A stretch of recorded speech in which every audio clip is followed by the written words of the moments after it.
আলহামদুলিল্লাহ, আমাদের কাছ থেকে ঈদুল আজহা, কুরবানি এবং হজ চলে গেছে। এই দুটার মূল উদ্দেশ্য হলো ইসলামী ভ্রাতৃত্ববোধ এবং নিজেদের উপর অন্যদেরকে প্রাধান্য দেওয়া। আল্লাহ রাব্বুল আলামিন সূরাতুল হুজুরাতের 10 নম্বর আয়াতে বলেন, ইন্নামাল মুমিনুনা ইখওয়াহ, নিশ্চয় মুমিনরা একে অপর ভাই ভাই। যত মুমিন আছে, মুসলিম আছে, মুসলমান আছে, একে অপরের ভাই। ফাসলিহু বাইনা আখওয়াইকুম, আল্লাহ বলেন তোমরা তোমাদের মাঝে ইসলাহ করে নাও, সংশোধন করে নাও। সুতরাং আমরা সবাই ভাই ভাই, আমরা সবাই কি বলেন? ভাই ভাই। রিয়াদুস সালিহিনের 1578 নম্বর হাদিস, عن أبي هريرة رضي الله تعالى عنه قال قال رسول الله صلى الله عليه وسلم إياكم والظن فإن الظن أكذب الحديث। আবু হুরায়রা রাদিয়াল্লাহু তাআলা আনহু বর্ণনা করেন, আল্লাহর রাসূল সাল্লাল্লাহু আলাইহি ওয়াসাল্লাম বলেন, তোমরা খারাপ ধারণা করা থেকে বেঁচে থাকো। ফাইন্না যন্না আকযাবুল হাদিস, কেননা খারাপ ধারণা, অনর্থক ধারণা অধিকাংশই বড় মিথ্যা হয়ে থাকে। এটা হলো মিথ্যা। আমরা অনেক সময় ধারণা করি, একজনের ব্যাপারে এমনি ধারণা করে বসে আছে কি নাই? এই যে ধারণা করা, এটা মিথ্যা। ধারণা করা কি মিথ্যা। এরপরে রাসূল বলেন, ওয়ালা তাহাসসু ওয়ালা তাজাসসু ওয়ালা তানাফাসু ওয়ালা তাহাসাদু ওয়ালা তাবাগাদু ওয়ালা তাদাবারু ওয়া কুনু ইবাদাল্লাহি ইখওয়ানা। তোমরা একে অপরের পিছনে গোয়েন্দাগিরি করো না, একে অপরের দোষ খুঁজে বেড়ায়ো না, তোমরা অসৎ কাজে, খারাপ কাজে একে অপরের সাথে প্রতিযোগিতা করো না। ওয়ালা তাহাসাদু, তোমরা হিংসা বিদ্বেষ রেখো না। ওয়ালা তাদাবারু ওয়ালা তাবাগাদু, তোমরা শত্রুতা পোষণ করো না, তোমরা একে অপরের পিছনে শত্রুতা পোষণ করো না। ওয়া কুনু ইবাদাল্লাহি ইখওয়ানা, তোমরা আল্লাহর বান্দারা একে অপর ভাই ভাই হয়ে যাও। কি হয়ে যেতে বলছে? ভাই ভাই হয়ে যাও। কামা আমারাকুম আল মুসলিমু আখুল মুসলিম, যেমন নাকি তিনি তোমাদেরকে আদেশ করেছেন একজন মুসলমান আরেকজন মুসলমানের ভাই। লা ইয়াজলিমুহু, একজন মুসলমান আরেকজন মুসলমানের উপর অত্যাচার করবে না। ওয়ালা ইয়াখযুলুহু, একজন মুসলমান আরেকজন মুসলমানকে অসহায় অবস্থায় ছেড়ে যেতে পারবে না। ওয়ালা ইয়াহকিরুহু, একজন মুসলমান আরেকজন মুসলমানকে তুচ্ছ জ্ঞান করবে না, অবহেলা করবে না, ছোট মনে করবে না। আত্তাকওয়া হাহুনা, আত্তাকওয়া হাহুনা ওয়া ইশিরু ইলা সাদরিহি সালাসা মাররাত। আল্লাহর রাসূল সাল্লাল্লাহু আলাইহি ওয়াসাল্লাম তার বুকের দিকে 3 বার ইশারা করে বললেন, এখানেই তাকওয়া, এখানেই তাকওয়া, এখানেই তাকওয়া। কি বলছেন? তাকওয়া কোথায়? এখানে। বিহাসবিম মিন ইমরিইম মিনাশ শাররি আন ইয়াহকিরা আখাহুল মুসলিম, একজন মানুষের জন্য খারাপ হওয়ার জন্য যথেষ্ট সে অন্য মুসলমানকে তুচ্ছ জ্ঞান করা। আপনি আমি যে খারাপ, এটা এতটুকুই যথেষ্ট যে আমি অন্য কাউকে তুচ্ছ মনে করি, ছোট মনে করি, অবজ্ঞা করি। তাহলে মনে করতে হবে আপনি যে খারাপ, আমি যে খারাপ, নিজে নিজে কিভাবে এটাকে যাচাই করবেন বলেন? অন্যকে নিজের কাছে ছোট মনে হয়, তাহলে মনে করবেন যে আপনি খারাপ। আমি যদি মনে করি যে এই মানুষগুলো কি তুচ্ছ, খারাপ, আমি অবজ্ঞা করে চলছি, যাচাই করার ইসলামী মানদণ্ডে যাচাই করতে হবে যে আমি নিজেই খারাপ, আমি নিজেই কি খারাপ। বুঝে আসছে? কুল্লুল মুসলিমি আলাল মুসলিমি হারামুন মালুহু ওয়া দামুহু ওয়া ইরসুহু, একজন মুসলমানের উপর আরেকজন মুসলমানের হারাম তার সম্পদ। একজন মুসলমানের উপর আরেকজন মুসলমানের সম্পদ হারাম, অর্থাৎ মুসলমানের সম্পদ আপনি আত্মসাৎ করতে পারবেন না। ওয়া দামুহু, একজন মুসলমানের আরেকজন মুসলমানের রক্ত হারাম, অর্থ আপনি মুসলমান হয়ে আরেকজন মুসলমানের রক্তক্ষরণ করতে পারবেন না, রক্ত ঝরাতে পারবেন না। ওয়া ইরজুহু, একজন মুসলমান হয়ে আরেকজন মুসলমানের সম্মানে আঘাত করা হারাম, অর্থাৎ আঘাত করতে পারবেন না, এমন কোনো কাজ করা যাবে না যেই কাজ করলে আমার ভাইয়ের, আমার মুসলমান ভাইয়ের সম্মানে আঘাত আসে, এমন কোনো কাজ করা একজন মুসলমানের জন্য কি নয়, সমীচীন নয়, তার জন্য এটা হারাম, তার জন্য এটা কি হারাম।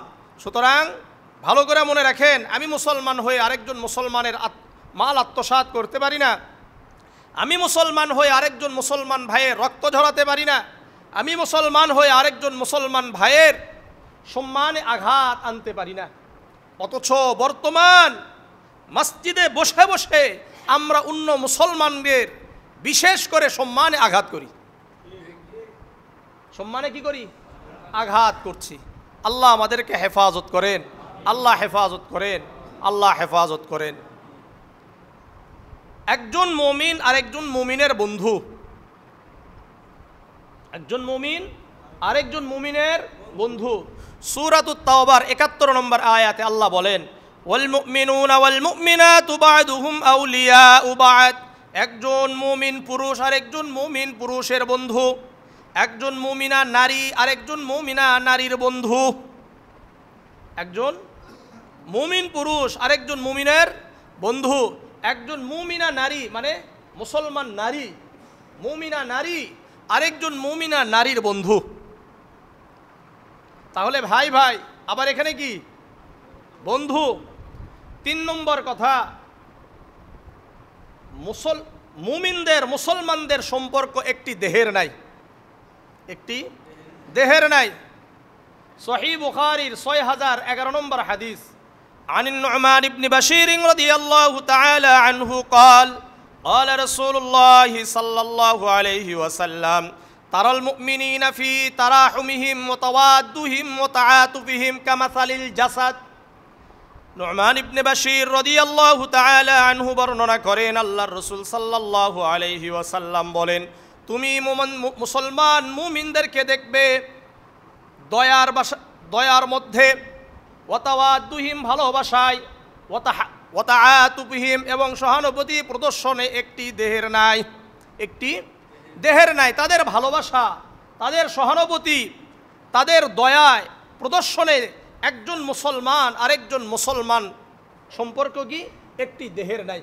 ইদাশতাকা উযওয়ান তাদাআ লাহু সাইরু জাসাদিহি বিসসাহরি ওয়াল হুম্মা। আল্লাহর রাসূল সাল্লাল্লাহু আলাইহি ওয়াসাল্লাম বলেন, দেহের একটি অঙ্গ যদি আঘাত প্রাপ্ত হয়, রোগে আক্রান্ত হয়ে যায়, পুরা শরীরটা আক্রান্ত হয়ে যায়, হয় কি হয় না? বিসসাহরি ওয়াল হুম্মা, রাত জেগে থাকতে পুরা শরীরটাই কি করে অংশগ্রহণ করে, ওয়াল হুম্মা আর ব্যথা জ্বরে সবাই অংশগ্রহণ করে। শরীরের কোনো একটা জায়গায় যদি আঘাতপ্রাপ্ত হয়, পুরা শরীরটা ব্যথা হয় কি হয় না? পুরা শরীরটা জেগে থাকে কি থাকে না? রাতে ঘুমাইতে পারে না। একটা বাচ্চা অসুস্থ, একটা বাচ্চার কোনো জায়গায় ফুলে গেছে, পুরা শরীরটাই কি অসুস্থ। আমি আপনি যদি আপনার কোনো জায়গায় কেটে যায়, দেখবেন ওখান এই কাটার কারণে পুরা শরীরটাই কি হয়ে যায়, ব্যথা প্রাপ্ত হয়ে যায়, পুরা রাতটাই কি হয়ে যায়, জেগে যায়। ঠিক তেমনিভাবে কোনো মুসলমান দুনিয়ার যেই কর্নারেই হোক না কেন, যেই জায়গায় হোক না কেন, কোনো একজন মুসলমান যদি আঘাতপ্রাপ্ত হয়, কষ্টে থাকে, তাহলে ঈমানের দায়িত্ব, ইসলামের দায়িত্ব, এটা ঈমানের দাবি যে সকল মুসলমান কষ্ট পাবে, সকল মুসলমান কি পাবে? কষ্ট পাবে, সকল মুসলমান কষ্ট পাবে। ৪ নম্বর, একজন মুমিন আরেকজন মুমিনের আয়না স্বরূপ।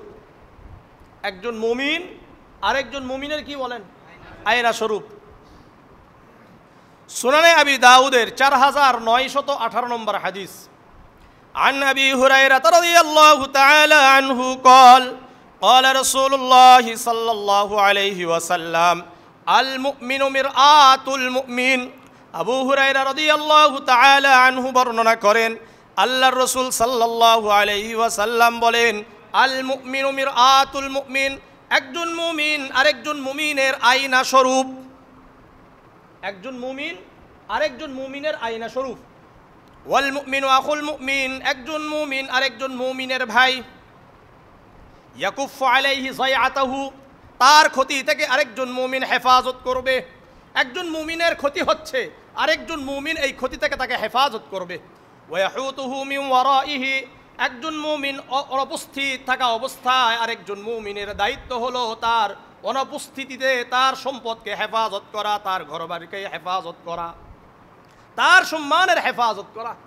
এটা আমাদের দায়িত্ব। আর আমরা কি করি? নাই, এটা সুযোগ পাইলাম। এখানে আরেকটা ভালো করে বুঝেন, আল মুমিনু মিরআতুল মুমিন, একজন মুমিন আরেকজন মুমিনের আয়না স্বরূপ। এর অর্থ কি? আমি যখন আয়নার সামনে দাঁড়াবো, আমার চেহারার কি ত্রুটি আছে, আমার চেহারায় কোথায় দাগ আছে, এটা আমাকে কে বলে দিবে? আয়না আমাকে বলে দিবে। ঠিক তেমনিভাবে আমার কোন কোন আমার বৈশিষ্ট্যের মধ্যে, আমার আচরণের মধ্যে কি কি দোষ আছে, এটা কে বলে দিবে? আমার আরেকজন মুমিন ভাই আমাকে বলে দিবে। এটা তো এক অর্থ। আরেকটি অর্থ হলো, আপনাদেরকে আমি বলতে চাই, এই যে আরেকজন মুমিন আমার দোষগুলো দেখে, এটা কি আমাকে বলবে না অন্য কাউকে বলবে? আমাকেই বলবে। কেন? যখন আপনি আয়নার সামনে দাঁড়াই, এই আয়নার আমার চেহারায় কোন জায়গায় দোষগুলো আছে, কোথায় স্পট আছে, কোথায় দাগ আছে, এটা কি অন্য কাউকে বলে দেয় না আমাকেই বলে? আমাকেই যেহেতু ওই আয়না বলে, সুতরাং আমরা যারা মুমিন, আরেকজন মুমিনের যেহেতু আয়না, সুতরাং আমাদেরও উচিত হবে আমরাও শুধুমাত্র যার দোষ তাকেই ধরিয়ে দিব। এই জন্য রসুল বলেছেন, আল মুমিনু মিরআতুল মুমিন, একজন মুমিন আরেকজন মুমিনের আয়না স্বরূপ। তাহলে আমরা যারা আছি, একজনের দোষ নিয়ে আরেকজন কি করি? গল্প করি বসে থেকে, মজমা জুমায়। এটা কি? এটা বর্তমান তো খুব বেশি চমৎকার একটা আলোচনা হয়। চমৎকার মানে এখানে যে কত সুন্দর একটা মজা, গীবত করতে যা মজা লাগে, দুনিয়াতে আর কোনো কিছুর মধ্যে এত মজা নেই। অন্যের সমালোচনায় যেইভাবে মজা লাগে, অন্যের দোষগুলো বের করে আলোচনা করতে যতটা মজা আমরা পাই, দুনিয়ার আর কোনো খাবারের মধ্যে এত মজা নাই। কারণটা কি জানেন? ওই যে আইয়ুহিব্বু আহাদুকুম আইয়াকুলা লাহমা আখিহি মাইতান ফাকারিহতুমু, আল্লাহ বলেন, এই শোনো, ওয়ালা ইয়াগতাব বা'দুকুম বা'দা, তোমরা একে অপরের গীবত করো না, পরনিন্দা চর্চা করো না। কেননা তোমরা কি এটা পছন্দ করো তোমরা তোমাদের ভাইয়ের গোশত খাবে? ভাইয়ের গোশতের মধ্যে একটা আলাদা মজা আছে, বুঝছেন? এই মজার কারণে আমরা এটা ছাড়তে পারি না। এই মজার কারণে আমরা ছাড়তে পারি না। আল্লাহ আমাদেরকে পরনিন্দা চর্চা থেকে হেফাজত করেন, গীবত থেকে হেফাজত করেন, অপবাদ দেওয়া থেকে হেফাজত করেন, সকল প্রকার খারাপ কাজ থেকে হেফাজত করেন, প্রকৃত আয়না হওয়ার তৌফিক দান করেন। 4 নম্বর গেল।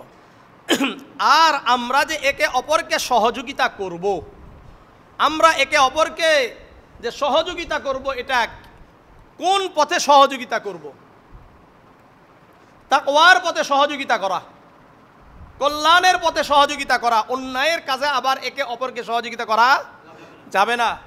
সূরাতুল মাইদার 2 নম্বর আয়াত আল্লাহ বলেন, ওয়াতাআওয়ানু আলাল বিররি ওয়াত তাকওয়া ওয়ালা তাআওয়ানু আলাল ইসমি ওয়াল উদওয়ান।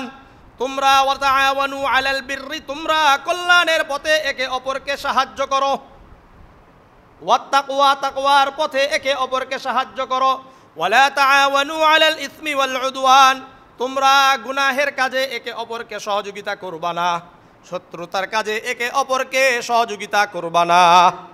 তাহলে কল্যাণের পথে সহযোগিতা করতে হবে।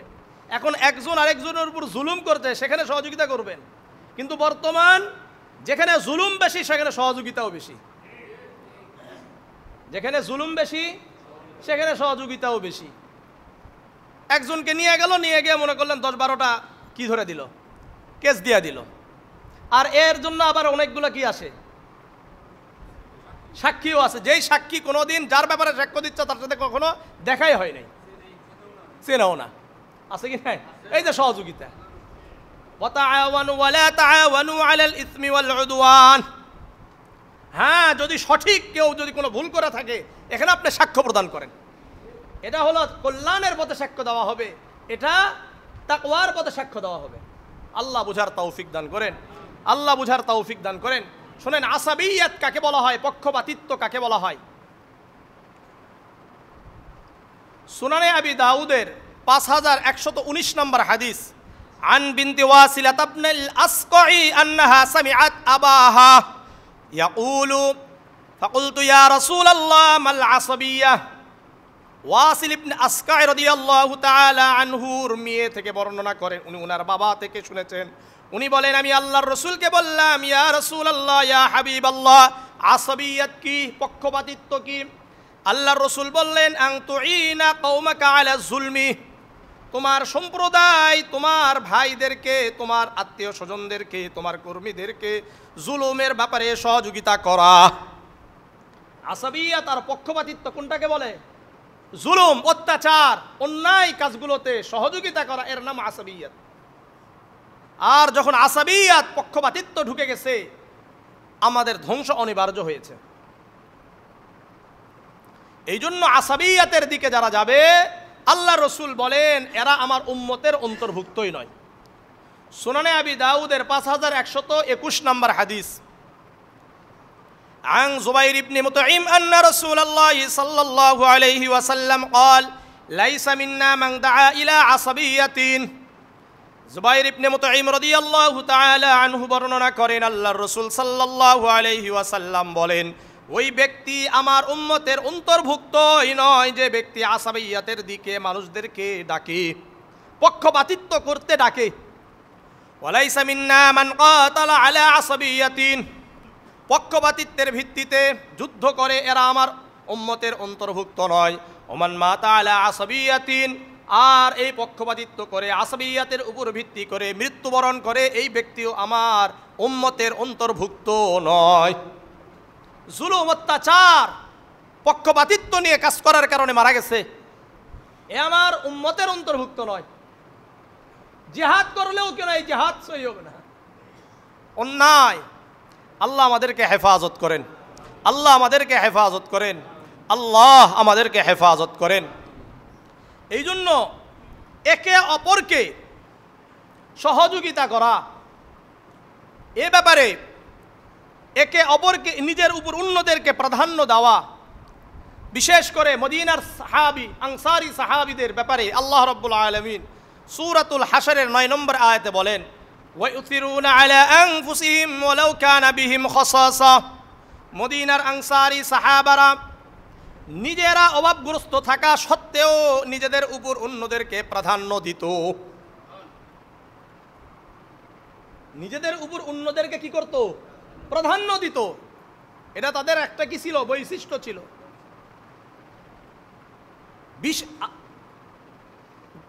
জান্নাতের বিশেষ নিয়ামতের অধিকারীদের একটা বড় বৈশিষ্ট্য হলো অন্যদেরকে আল্লাহর জন্যই খাওয়ানো।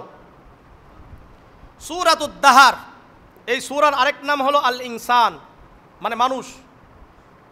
এটার 8 এবং 9 নম্বর আয়াত আল্লাহ বলেন, ওয়ায়ুতঈমুনা আত-তুআমা আলা হুব্বিহি মিসকিনান ওয়া ইয়াতীমান ওয়া আসীরা। ওয়ায়ুতঈমুনা আত-তুআমা আলা হুব্বিহি, তাদের চাহিদা থাকা সত্ত্বেও, ওয়ায়ুতঈমুনা আত-তুআমা আলা হুব্বিহি, মিসকিনদেরকে, অসহায়দেরকে খাবার খাওয়ায়, ওয়া ইয়াতীমান, আর ইয়াতীমদেরকে খাবার খাওয়া, ওয়া আসীরা, আর বন্দীদেরকে খাবার খাওয়ায়। ইন্নামা নুতঈমুকুম লিওয়াজহিল্লাহি লা নুরিদু মিনকুম জাযাআন ওয়ালা শুকুরা। আর বলে আমরা তোমাদেরকে খাবার খাওয়াচ্ছি আল্লাহর জন্য। কার জন্য? ইন্নামা নুতঈমুকুম লিওয়াজহিল্লাহ, আল্লাহর জন্য খাবার খাওয়াই। লা নুরিদু মিনকুম জাযাআন ওয়ালা শুকুরা, আমরা তোমাদের কাছ থেকে কোনো বিনিময় চাই না, কৃতজ্ঞতা চাই না। এই আয়াত থেকে আমি আপনাদেরকে একটা মাসলা বলেছিলাম, মনে আছে সবার? কি মাসলা বলেন তো? আপনি ফকিরকে 2 টাকা 10 টাকা দিয়েছেন, 20 টাকা দিয়েছেন, খাবার দিয়েছেন, দেওয়ার পরে বলতে পারবেন না যে আপনি দোয়া করেন, কারণ এটা বিনিময় হয়ে যায়। আপনি তো খাবার দিয়েছেন কার জন্য? আল্লাহর জন্য। আমি যে খাবার দিয়েছি এটা আল্লাহ জানে না? হ্যাঁ, আর দান করলেই তো আমাকে বিপদমুক্ত করবেন কে? এটা তো আমরা হাদিস থেকেই জানি। সুতরাং আর দোয়া চাওয়ার দরকার নাই। মান আতআমা লিল্লাহ আতআমাহুল্লাহ, যে খাবার খাওয়ায় আল্লাহ তাকে খাবার খাওয়ায়। কতগুলো হাদিস শুনবেন, এর জন্য আবার দোয়া দরকার আছে? হ্যাঁ, আছে নাকি? দোয়া দরকার নাই। মসজিদে আপনি দান করলেন, দান করার পরে বললেন যে হুজুর দোয়া করেন। আপনি যে মসজিদে দান করেছেন এটা আল্লাহ জানে না? আল্লাহ তো রসুল তো আগেই বলেছেন, মান বানা বাইতান বানাল্লাহু লাহু বাইতান ফিল জান্নাহ, মান বানা মসজিদান বানাল্লাহু লাহু বাইতান ফিল জান্নাহ। যে ব্যক্তি মসজিদ তৈরি করে দিল, আল্লাহ তার জন্য জান্নাতে বালাখানা তৈরি করে দিবেন। এখানে কি দোয়া শর্ত নাকি? দোয়া শর্ত আছে? দোয়া তো শর্ত নেই, আপনি দোয়া করছেন কেন? বুঝে আসছে? এখন বলবেন যে হুজুর তাহলে দোয়া করবেন কেন? সম্পর্ক রাখেন, আপনার কথা আমি মনে থাকবে কখন? যখন আপনার সাথে আমার বারংবার দেখা সাক্ষাৎ হবে। কি বলেন? 5 ওয়াক্ত নামাজে আসবেন, তখন না আপনার সাথে আমার সাক্ষাৎ। আপনি মসজিদে আসেন না, আপনার সাথে সাক্ষাৎই নেই, আপনার নাম আমার মনে থাকবে কি? আর আপনার বাবা কবে মারা গেছে আমি জানবো নাকি? কথা বলে না। আপনার বাবা মারা গেছে কবে, নানা মারা গেছে কবে, মা মারা গেছে কবে, সন্তান মারা গেছে কবে, বা আপনার কেউ আছে কি নাই, এটা আমার জানাশোনা কখন হবে? যখন বারংবার দেখা সাক্ষাৎ হবে, তাই না? এই জন্য সম্পর্ক যত গভীর হবে, দোয়াও বেশি হবে। আল্লাহ বুঝার তৌফিক দান করেন। এটাই বাস্তবতা। আল্লাহ তাআলা আপনাকে দিবে কখন? যখন আল্লাহর সাথে আপনার সম্পর্ক গভীর হবে। যখন আপনি রাতে উঠবেন, আল্লাহর সাথে আপনার সম্পর্ক হবে। সবার সাথে তো একই কথা না, নাকি ভিন্ন কোনো কিছু আছে? আল্লাহ বুঝার তৌফিক দান করেন। আল্লাহ বুঝার তৌফিক দান করেন। পুণ্য কি কি? এই যে ভালো কাজ কি কি? সূরাতুল বাকারার 177 নম্বর আয়াত আল্লাহ বলেন, ওয়ালাকিন্নাল বিররা মান আমানা বিল্লাহি ওয়াল ইয়াউমিল আখির ওয়াল মালাইকাতি ওয়াল কিতাবি ওয়ান নাবিয়্যিন। কিন্তু পুণ্য কাজ হলো মান আমানা বিল্লাহি ওয়াল ইয়াউমিল আখির, যে ব্যক্তি আল্লাহর উপর ঈমান এনেছে, ওয়াল ইয়াউমিল আখির, আখিরাতের উপর ঈমান এনেছে। আল্লাহর উপর ঈমান আনা, মান আমানা বিল্লাহি ওয়াল ইয়াউমিল আখির ওয়াল মালাইকাতি, ফেরেশতাদের উপর ঈমান আনা, ওয়াল কিতাব, কিতাব সমূহের উপর ঈমান আনা, ওয়ান নাবিয়্যিন, নবীদের উপর ঈমান আনা, ওয়া আতাল মাল আলা হুব্বিহি যাবিল কুরবা ওয়াল ইয়াতামা ওয়াল মাসাকিন ওয়া ইবনাস সাবিল, আর নিজেদের চাহিদা থাকা সত্ত্বেও আত্মীয় স্বজনদেরকে দান করে। কাদেরকে? ইয়াতিমদেরকে দেয়, মিসকিন অসহায়দেরকে দেয়, ইবনাস সাবিল, পথিকদেরকে দেয়, বহু দূর থেকে আসছে তাদেরকে মেহমানদারি করায়। অফির রিকাব, আর দাস মুক্তিতে সম্পদ ব্যয় করে। এখন তো দাস নাই, অনেকে ঋণগ্রস্ত রয়েছে। আসলে প্রকৃত ঋণগ্রস্ত, এক সময় ভালো ছিল, এখন অবস্থা ভালো নাই, এরকম ব্যক্তিরা ঋণগ্রস্ত হয়ে গেছে। এরকম ব্যক্তিদেরকেও সহযোগিতার মাধ্যমে তাদের ঋণ থেকে তাদেরকে পরিত্রাণ দেওয়া, এটা পুণ্যের কাজ। এটা কিসের কাজ? পুণ্যের কাজ। সুতরাং আমরা একে অপরকে সহযোগিতা করব ইনশাআল্লাহ। একে অপরকে নিজেদের থেকে নিজেদের উপর অন্যদেরকে প্রাধান্য দিব। আমি আপনাদেরকে কাছে কয়েকটা দৃষ্টান্ত পেশ করছি। 1 নম্বর, রাসূলুল্লাহ সাল্লাল্লাহু আলাইহি ওয়াসাল্লাম নিজের উপর অন্যদেরকে প্রাধান্য দিতেন, যদিও নিজের এটার প্রয়োজন ছিল। একটা ঘটনা সহিহ বুখারীর 2093 নম্বর হাদিস, এটা আন সাহাল সাদ রাদিয়াল্লাহু তাআলা আনহু قال جاءت امرأة ببردة। সাহাল রাদিয়াল্লাহু তাআলা আনহু বলেন, একজন নারী একটা চাদর নিয়ে আল্লাহর রাসূলের কাছে আসলেন। فقالت يا رسول الله إني نسجت هذه بيدي أكسوكها। এসে বলছেন, ইয়া রাসূলুল্লাহ, ইয়া হাবিবাল্লাহ, আপনাকে এই চাদর পরিধান করানোর জন্য নিজের হাতে এটা বুনিয়েছি, নিজের হাতেই এটা বুনিয়েছি। ফাখাদাহান নবী সাল্লাল্লাহু আলাইহি ওয়াসাল্লাম মুহতাজান ইলাইহা। আর এমন সময় এটা দিয়েছে, এটা আল্লাহর রাসূলের খুব প্রয়োজন ছিল, খুব বেশি প্রয়োজন ছিল। আল্লাহর রাসূল নিলেন, নেওয়ার পরে এটা পরিধান করেছেন। ওয়া ইন্নাহা ইজারুহু, অর্থাৎ লুঙ্গি হিসাবে পরিধান করেছেন। কি হিসাবে? লুঙ্গি হিসাবে পরিধান করে ফাখরাজা ইলাইনা, আল্লাহর রাসূল আমাদের কাছে বের হয়ে আসলেন। সাহাল রাদিয়াল্লাহু তাআলা আনহু বলছেন, দেখেন, ফাকালা রাজুলুম মিনাল কওম, উপস্থিত লোকদের মধ্যে হতে একজন বললেন, ইয়া রাসূলুল্লাহ উকসুনিহা, ইয়া রাসূলুল্লাহ এটা আমাকে পরিধান করতে দেন। ফাকালা নাআম, আল্লাহ রাসূল বললেন যে ঠিক আছে। ফাজালাসান নবী সাল্লাল্লাহু আলাইহি ওয়াসাল্লাম ফিল মাজলিস, আল্লাহ রাসূল বসলেন। সুম্মা রাজা, অল্প কিছু সময় বসেই ফারাজা, আল্লাহর রাসূল ফিরে আসলেন। সুম্মা রাজা ফাতাওয়াহা, এসে ওটা খুলছেন, খুলে এটাকে ভাঁজ করছেন। সুম্মা আরসালা বিহা ইলাইহা, অতঃপর আল্লাহর রসুল ওই লুঙ্গিটা যেই ব্যক্তি চেয়েছিল তাকে দিয়ে দিস। বুঝেন ভালো করে, পরিধান করছে, এরপরে চাইছে, আল্লাহ রসুল দিয়ে দিছেন, আর এটা বেশি প্রয়োজন ছিল। ফাকাল লাহুল কওম, তখন উপস্থিত লোকরা তাকে বলল, মা আহসানতা, তুমি এই কাজটা ভালো করো নাই। সাআলতাহা ইয়াহু, তুমি এটা কেন চাইলা? এটা রসুলের বেশি প্রয়োজন ছিল, তুমি কেন চাইলা? আর লাকাদ আলিমতা আন্নাহু লা ইয়ারুদ্দু সাইলান, তুমি তো ভালো করেই জানো মুহাম্মদ সাল্লাল্লাহু আলাইহি ওয়াসাল্লামের কাছে কেউ কোনো কিছু চেয়েছেন আর উনি এটা দেন নাই, এটা কখনো হয় নাই। ফাকালা ওয়াল্লাহি মা সাআলতুহা, তখন ওই ব্যক্তি বললেন, শোনো, আল্লাহর কসম করে বলছি, আমি শুধুমাত্র এই জন্য চেয়েছি, ইল্লা লিতাকুনা কাফানি ইয়াউমা আমুত, যখন আমি মৃত্যুবরণ করব যেন আল্লাহ রসুলের এই পরিধান করা লুঙ্গি আমার জন্য কাফনের ব্যবস্থা হয়ে যায়। ফাকালা সাহালুন কানাত কাফানাহু, সাহাল রাদিয়াল্লাহু তাআলা আনহু বললেন, আসলে ওই ব্যক্তি যখন মারা গিয়েছিল এটাই তার জন্য কাফনের ব্যবস্থা হয়েছিল। বুঝে আসছে বিষয়টা? বুঝেন কতটা নিজেদের উপর অন্যদেরকে প্রাধান্য দেওয়া, এটা রসুলের কথা। এরকম বহু সংখ্যক রসুলের কি আছে, ঘটনা আছে, আল্লাহ রসুলের কাছ থেকে চেয়েছেন, সঙ্গে সঙ্গে দিয়ে দিয়েছে। আসেন সাহাবাদের অবস্থা কয়েকটা বলি। সহিহ বুখারীর 3798 নম্বর হাদিস, عن أبي هريرة رضي الله تعالى عنه أن رجلا أتى النبي صلى الله عليه وسلم فبعث إلى نسائه فقل ما معنا إلا الماء। আবু হুরায়রা রাদিয়াল্লাহু তাআলা আনহু বর্ণনা করেন, একজন ব্যক্তি আল্লাহর রসুলের কাছে আসলেন, এসে বললেন, আমি ক্ষুধার্ত, আমাকে কিছু খাবার দেন। ফাবাআসা ইলা নিসাইহি, আল্লাহর রসুল কাউকে তার স্ত্রীদের কাছে প্রেরণ করলেন। ফাকুলনা মা মা'না ইল্লাল মাউ, আর সকল স্ত্রীরা বললেন, আমাদের কাছে পানি ছাড়া আর কিছুই নেই। কি ছাড়া? পানি ছাড়া আর কিছু নাই।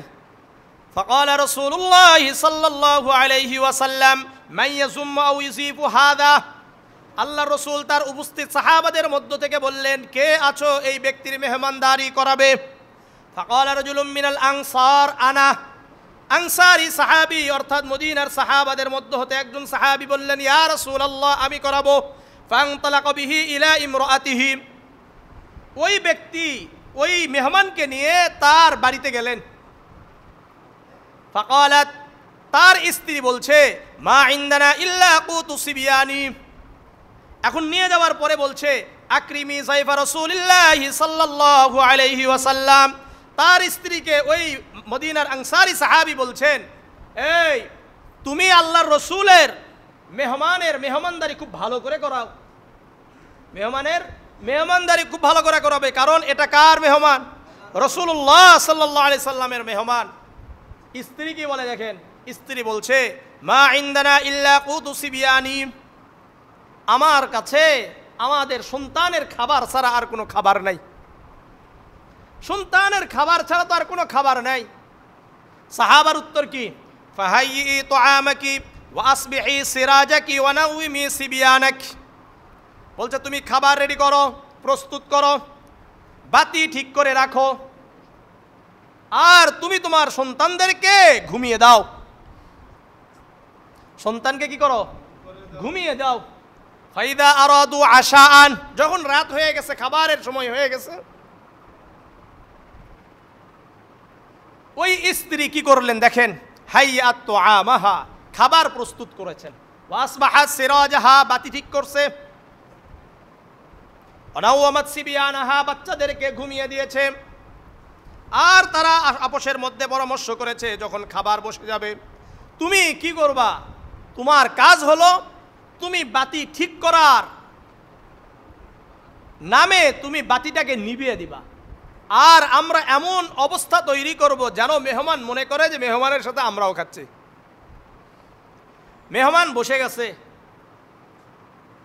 ওই সাহাবীর স্ত্রী সুম্মা কামাত, দাঁড়াইছে, কান্নাহা তুসলিহু সিরাজাহা, বাতিটাকে ঠিক করার জন্য। ফাআতহু, বাতি ঠিক করতে গিয়ে হাত লাগিয়ে পড়ে গেছে, মানে বন্ধ হয়ে, অর্থাৎ নিভে গেছে।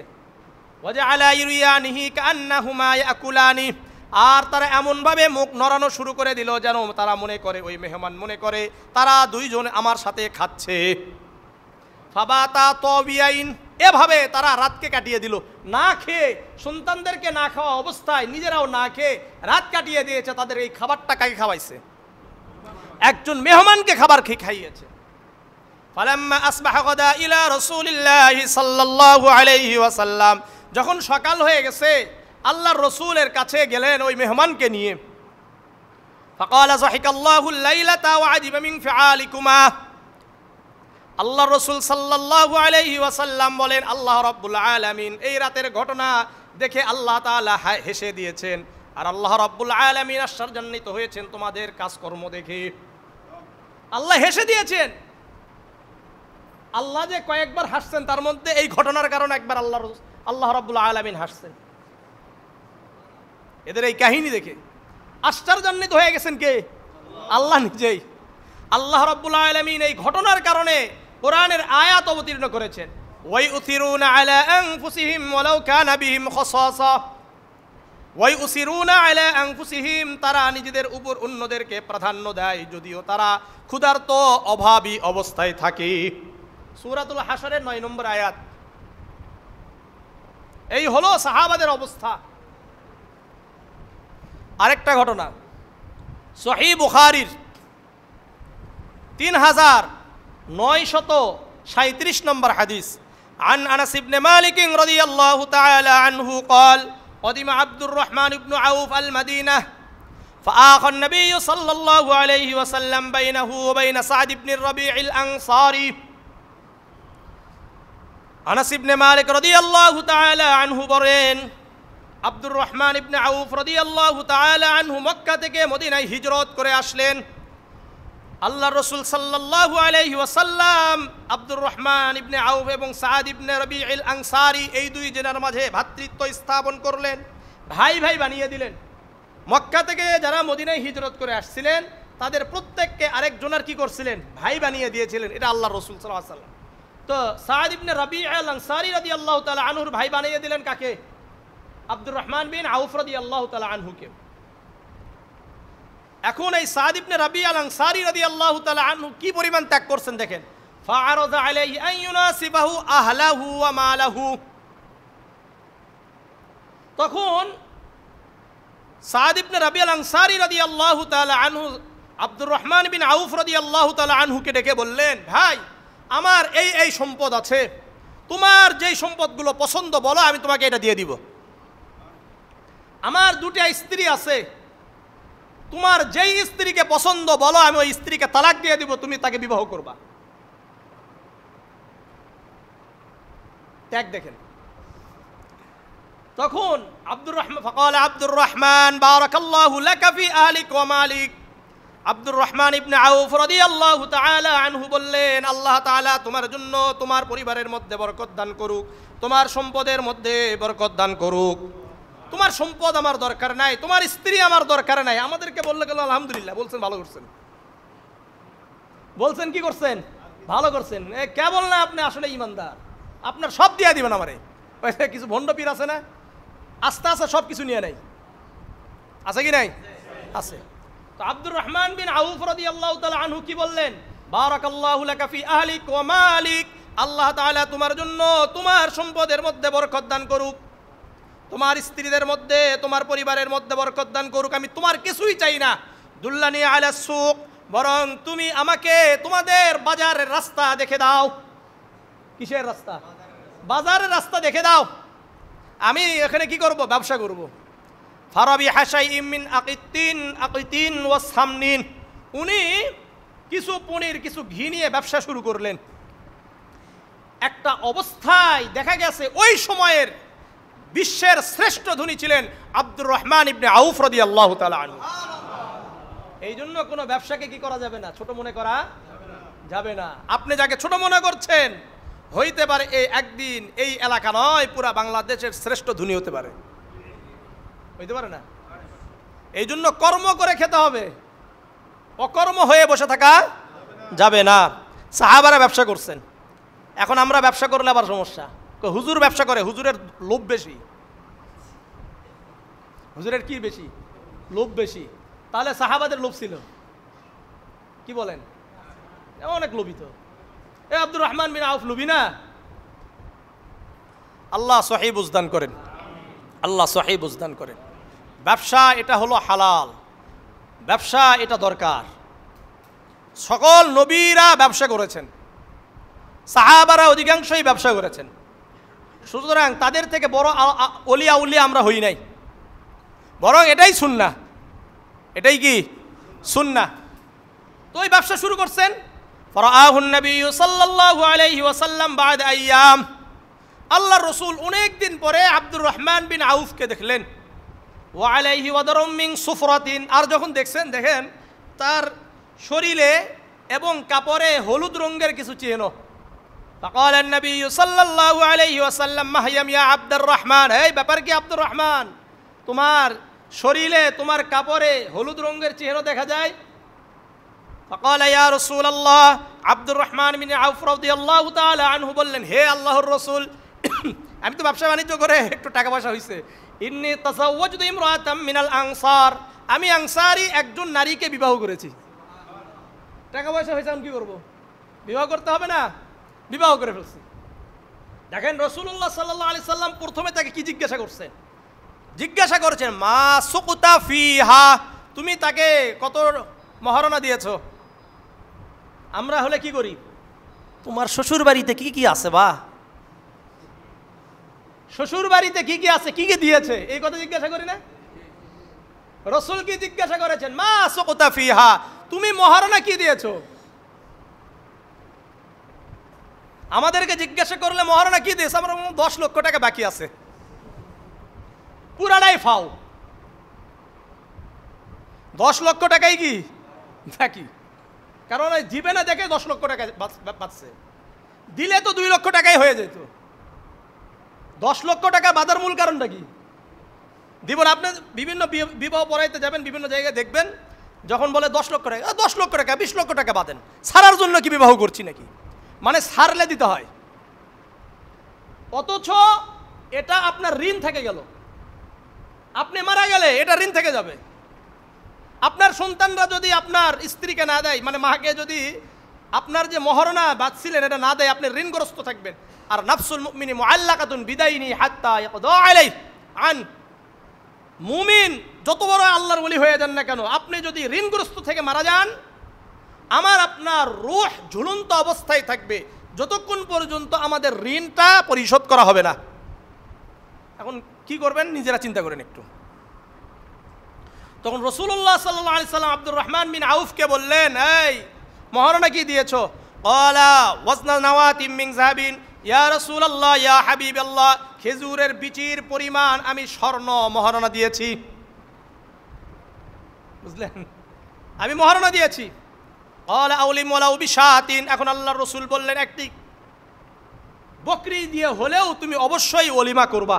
কি করবা? ওলিমা করবা। এখান থেকে একটা কথা বুঝেন ভালো করে, এই যে বিবাহের যে খাবার দাবার আমরা নারী মেয়ে পক্ষকে চাপিয়ে দিই না যে এতজন আসবো, এটা হারাম, আপনি খাওয়াবেন। ওলিমার দায়িত্ব কাদের? ছেলেদের। আপনার যদি এত প্রেস্টিজ থাকে, আপনি আপনার স্ত্রীর বাসায়, আপনার শ্বশুরের বাড়িতে, অথবা আপনারা যারা বাবা হয়ে গেছেন খুব বেশি খাওয়াতে মন চায়, আপনার কাদেরকে? আত্মীয় স্বজনদেরকে, পাড়া প্রতিবেশীদেরকে ওখানে নিয়ে যা খাবার চাচ্ছেন, তাহলে কয়েক লক্ষ টাকা আগে পাঠিয়ে দিন, তাহলে হালাল হবে, না হলে হালাল হবে না। আল্লাহ বুঝার তৌফিক দান করেন। এই যে 200 জন যাবো আমরা, খাবারতে হবে, তারপরে খাওয়ানোর মধ্যে কি কি দিল আর কি কি দিল না এটা নিয়ে আবার কি আছে, কানা ঘোষা আছে কি নাই? এই জায়গায় খাবার দিয়েছে, ওই জায়গায় খাবার দিয়েছে, কত সমস্যা। আর এই ভুল ধরা হয় কিন্তু বরপক্ষের বাড়িতে নয়। কোন পক্ষের? আসলে ওখানে খাওয়াই ঠিক না, আর ওখানে ভুল ধরতে গেছেন। আল্লাহ বুঝার তৌফিক দান করেন। শোনেন, আপনি যারা বিবাহ করবেন যুবকেরা, আপনার হাতে একজন মানুষ তার কলিজার টুকরাকে দিয়ে দিচ্ছে, এর থেকে বড় আর কিছু পাওয়ার কিছু নাই। আর যারা অভিভাবক তারাও মনে রাখবেন, আপনার মেয়ে যেমন আপনার কাছে, ঠিক আপনি অন্য ঘর থেকে যাকে নিয়ে আসছেন সেও তার বাবার কাছে, তার মায়ের কাছে তেমন। আপনি যদি অন্যর মেয়ের সাথে ভালো আচরণ করেন, আপনার মেয়ের সাথে অন্যরা ভালো আচরণ করবে। আবার এটাও বলে দিচ্ছি, আমার মা বোনেরা যারা আছেন, আপনারা যদি আজকে ভালো আচরণ করেন, আগামীতে আপনারা বৌমা থেকে ভালো আচরণ পাবেন, এছাড়া আর কিছু না। আমাদের একটা সমস্যা কি জানেন, বলি এটা, কিছু মানুষ আছে সবার কথা এক, সবার দাম আছে, সবার কথাই বলি। তো আসেন, আমাদের মধ্যে একটা সমস্যা আছে। বলে ভাই কি জানেন কি হয়েছে ভাই? আরে ভাই কি আর বলবো, এত ভালো একটা জামাই পাইছি, আমার মেয়ে যা বলে তাই শুনে।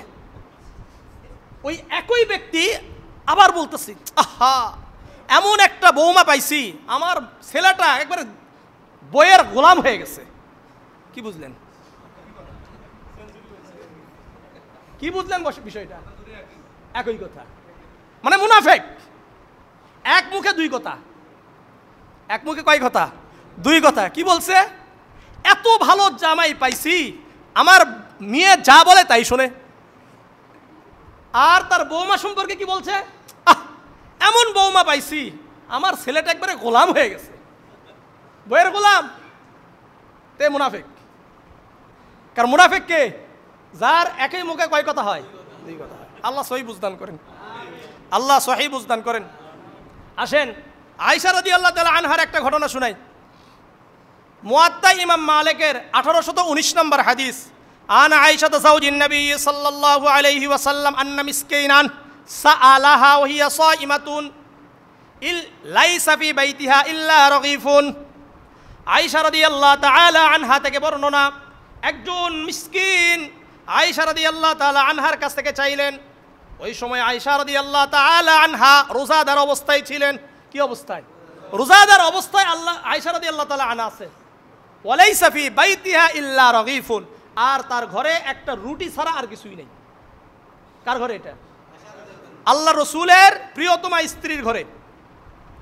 ফাকালাত লিমাউলাতিন লাহা আতিহি ইয়াহু। আয়েশা রাদিয়াল্লাহু তাআলা আনহা বলেন তার খাদেমাকে, মানে যারা সেবা করে খাদেমা, তাকে বললেন তুমি এই রুটিটা ওই মিসকিনকে দিয়ে দাও, ওই সোয়ালকারীকে দিয়ে দাও। ফাকালাত, ওই খাদেমা বলল, লাইসা লাকি মা তুফতিরিনা আলাইহি।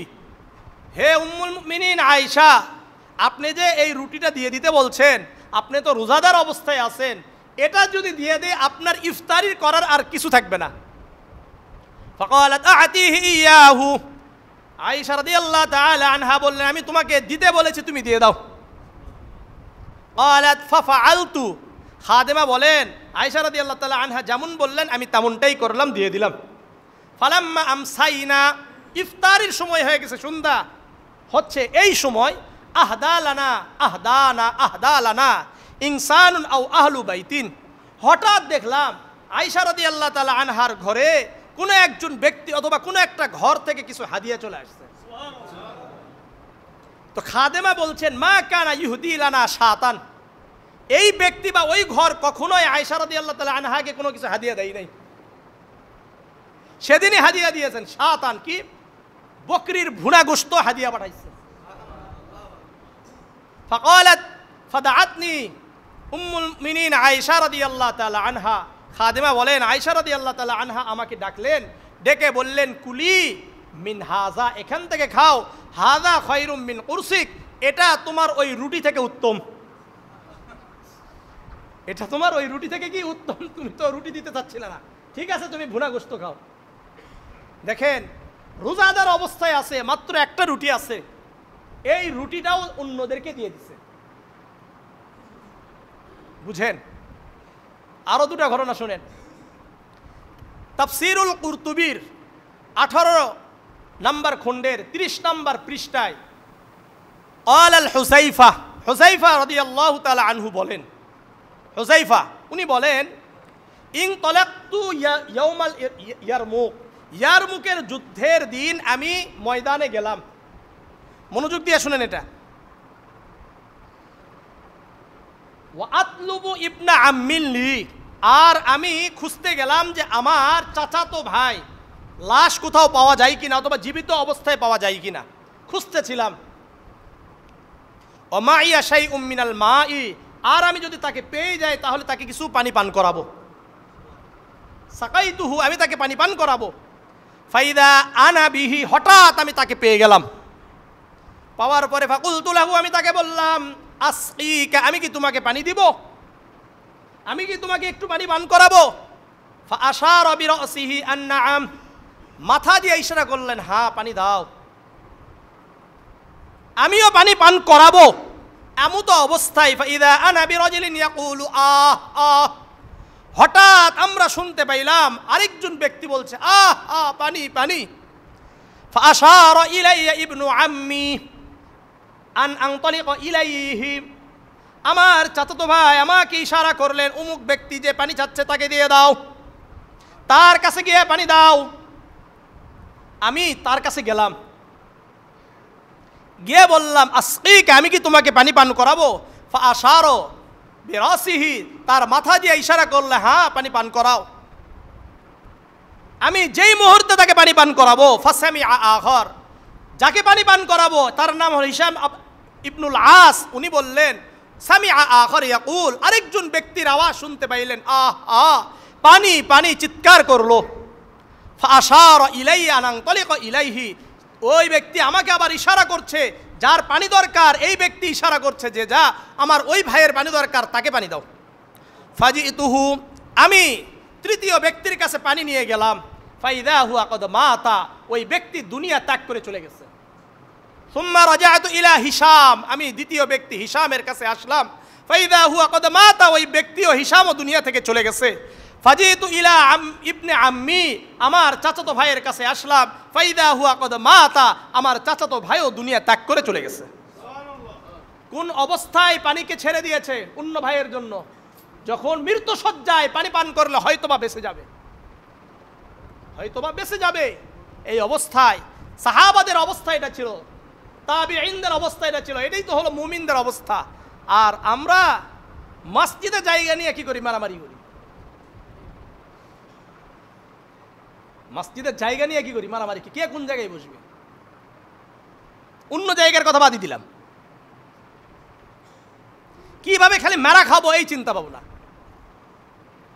আপনার কি নিজের বোনের মাল আত্মসাৎ করে খায়, নিজের ছোট ভাইয়ের মাল আত্মসাৎ করে খায়, ভাতিজা ভাতিজাদের মাল আত্মসাৎ করে খায়, ভাগনা ভাগ্নিদের মাল আত্মসাৎ করে খায়। আল্লাহ সহিহ বুঝদান করেন। বাবা মা যদি মূর্খ হয় এদের মালটাও আত্মসাৎ করে, এমন এক অবস্থা।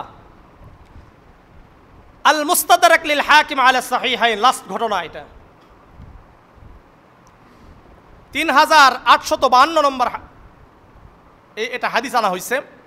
আব্দুল্লাহ ইবনে ওমর থেকে বর্ণিত, উনি বলেন উহদিয়া লিরাজুলিন মিন আসহাবি রাসূলিল্লাহি সাল্লাল্লাহু আলাইহি ওয়াসাল্লাম রাসু শাতিন। আব্দুল্লাহ ইবনে ওমর রাদিয়াল্লাহু তাআলা আনহু বর্ণনা করেন, আল্লাহর রাসূলের সাহাবাদের মধ্যে হতে একজন ব্যক্তিকে একটি বকরির মাথা দেওয়া হলো। কি দিছে? বকরির মাথা আরেকজন হাদিয়া দিছে। ফাকালা ইন্না আখি ফুলালান ওয়া ইয়ালাহু আহওয়াজু ইলা হাযা মিন্না। যাকে দেওয়া হয়েছে ওই ব্যক্তি বলছে আমার উমুক ভাই, তার পরিবার আমার থেকেও বেশি এই বকরির মাথার মুহতাজ, তার আরো বেশি প্রয়োজন। ফাবাআসা বিহি ইলাইহি, তাই ওই ব্যক্তির কাছে ওই বকরির মাথা প্রেরণ করছে। ফালাম ইয়াজাল ইয়াবআস বিহি ওয়াহিদান ইলা আখার হাত্তা তুদাবিলাহা সাবআতু আবিয়াত। এইভাবে ঘুরতে ঘুরতে কয় ঘর? 60টা ঘর ঘুরে আসছে। হাত্তা রাজাআত ইলাল আউয়াল, প্রথম ঘরে আবার চলে আসছে। আর আমাদেরকে দিলে আছে আরো দরকার, যা দিয়েছে আরো দরকার, যা দিছে আরো দরকার। এই হলো আমাদের অবস্থা। আল্লাহ আমাদেরকে সহিহ বুঝদান করেন। আল্লাহ নিজেদের থেকে অন্যদেরকে প্রাধান্য দেওয়ার তৌফিক দান করেন। যেদিন আমাদের মধ্যে এই অবস্থাগুলো তৈরি হবে সেদিনই আমাদের বিজয় হবে। এছাড়া বিজয়ের নিয়ে চিন্তা করেন না, এছাড়া বিজয় নিয়ে কোনো চিন্তা করার কোনো কি নাই, সুযোগ নাই। বিজয় সেদিনই আসবে যেদিন আমরা কি হব? অন্যদেরকে নিজেদের উপর প্রাধান্য দিব। সাহাবারা এমনি বিজয়ী হয় নাই, সারা বিশ্বকে রাজত্ব করে নাই তারা। আল্লাহ তাআলা সহিহ বুঝদান করেন, আল্লাহ তাআলা ইসলামী ভ্রাতৃত্বকে অটুট রাখার তৌফিক দান করেন, অন্যদেরকে সহযোগিতা করার তৌফিক দান করেন, নিজেদের উপর অন্যদেরকে প্রাধান্য দেওয়ার তৌফিক দান করেন। সুবহানাকাল্লাহুম্মা বিহামদিকা আশহাদু আল্লা ইলাহা ইল্লা আনতা আস্তাগফিরুকা ওয়া আতুবু ইলাইক। যারা সুন্নত পড়েন ইনশাআল্লাহ 4 রাকাত সুন্নত আদায় করে নেন।